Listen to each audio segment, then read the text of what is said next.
We always build for a specific family, and usually once we've selected a family, we select a lot for them. The struggle that I had trying to find another lot was all-consuming for a while. So at one point, I just went to Zach and Elizabeth. I called them up and I said, I'm really sorry, but we're going to have to put your build on the back burner because the only lot I have available is the 4th Street lot. And they were aware of that lot. They'd looked at it. I got a response back that night, and they said that they felt like God was calling them to live on 4th Street. And I was overjoyed, of course. So we started the process very shortly after. I was supposed to be in the office being the executive director at the time, but I spent an awful lot of time down at that job site. My name is John Parks. I'm the executive director for Goodhue County Habitat for Humanity. We're celebrating 25 years as an affiliate, and this is our 37th house that we are starting right now. This week we had a great group of volunteers from Kewaskum, Wisconsin come in and join us for the week. This is their 3rd year of working here with us. They're a great group of young people and adult volunteers, and they really moved the project forward this week. We started out Monday morning. We basically had a swimming pool to deal with, and a lot of us were not sure that we would be able to move this project any farther forward, but today we have footings poured, which means we can start building basement walls. I'd also like to introduce Elizabeth Peterson. Elizabeth, she and her husband Zach and their 5 children will be moving into this house sometime, hopefully around Thanksgiving. That's the hope. This is Elizabeth. Hi. Elizabeth has just been a joy to work with. She's always got a great positive attitude, even when the chips are down. She was initially not drawn to this property, but you can tell us how that developed in your own words. Well, we just really felt like God was calling us here and to bring some new life to the neighborhood and to hopefully bring some positivity over here as well. After we dug the hole, we came back the next day and the hole had about a foot of water in it. And it was spring, so we knew that there would be groundwater and it would dry out, except it didn't.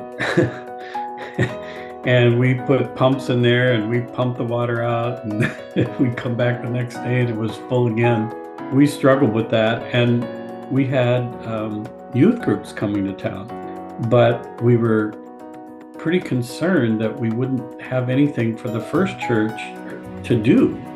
And I said, if you decide to continue with your trip, I said, at the very least, bring mud boots, because it's going to be muddy. And I'll never forget what Karen said. She said, well, we're kind of at your mercy, and you're going to have to use us however you see fit. And I thought, well, okay. I knew we'd be down there in the mud grubbing with them, and we were. It was a mud hole. We pumped it all out, and then we started trucking gravel to the site. And we put wheelbarrow after wheelbarrow down into that hole and spread it around till we finally forced enough of the water out that we could create footings. So they got it to the point of footings poured, and we started building basement walls.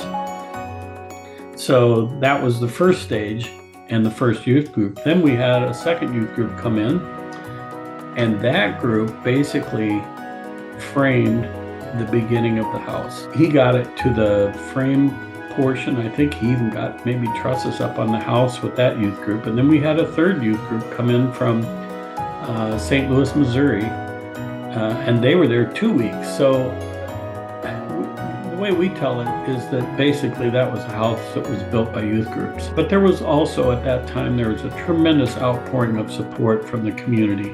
They're very active and integrated, so they had a huge support network, and the people just came out of the woodwork. I would like to go back and count the hours on that project, but there were tons and tons of volunteer hours, and Zach and Elizabeth were there as well. Truth be told, Tom, they're all miracles to me. Anytime you get a house built with volunteers, that's a miracle. I was a builder for 20 years before I started working for Habitat. When I first looked at the whole scenario, I thought, oh man, how do they ever get a house built? But it happens every year. And but I would say, first of all, the Petersons took a leap of faith to move into that neighborhood. It has not been an easy neighborhood to live in, but they have been a huge positive influence on that end of Red Wing. Their attitude about the whole thing just made it a wonderful project. They just kept such positivity going. They never complained about anything, and they got down in the mud and grubbed with us too.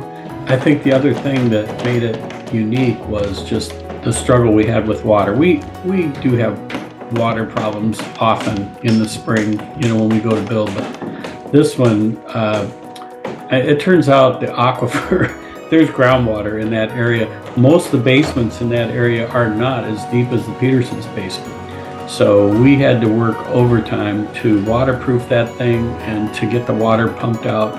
So, that there's an ejection pump that's pumping probably today to get water out of their basement. And they have a dry basement. And the other thing about that is basements are critical for us. I mean, we call them lower levels at Habitat. They're not basements. They're finished. They have egress windows, and we have bedrooms there. So you can't just wing it and hope the basement stays dry. You have to make sure that basement is bone dry. So we had to do some extra things with the Peterson job. These 3 youth groups coming to town and they were really gratified of what they got done. And we usually have some kind of celebratory picnic towards the end of their tenure with us. And boy, there was high praise for those kids that night. And we were pretty pumped up and every group that came just really did an amazing thing. I would have never believed that kids could accomplish what they did. We started with a hole full of water in late May. And we pumped out the water, and it rained and it filled back up again. And we pumped it out again, and it filled back up again. So our first youth group showed up here in mid-June with a hole full of water. That's what they came to.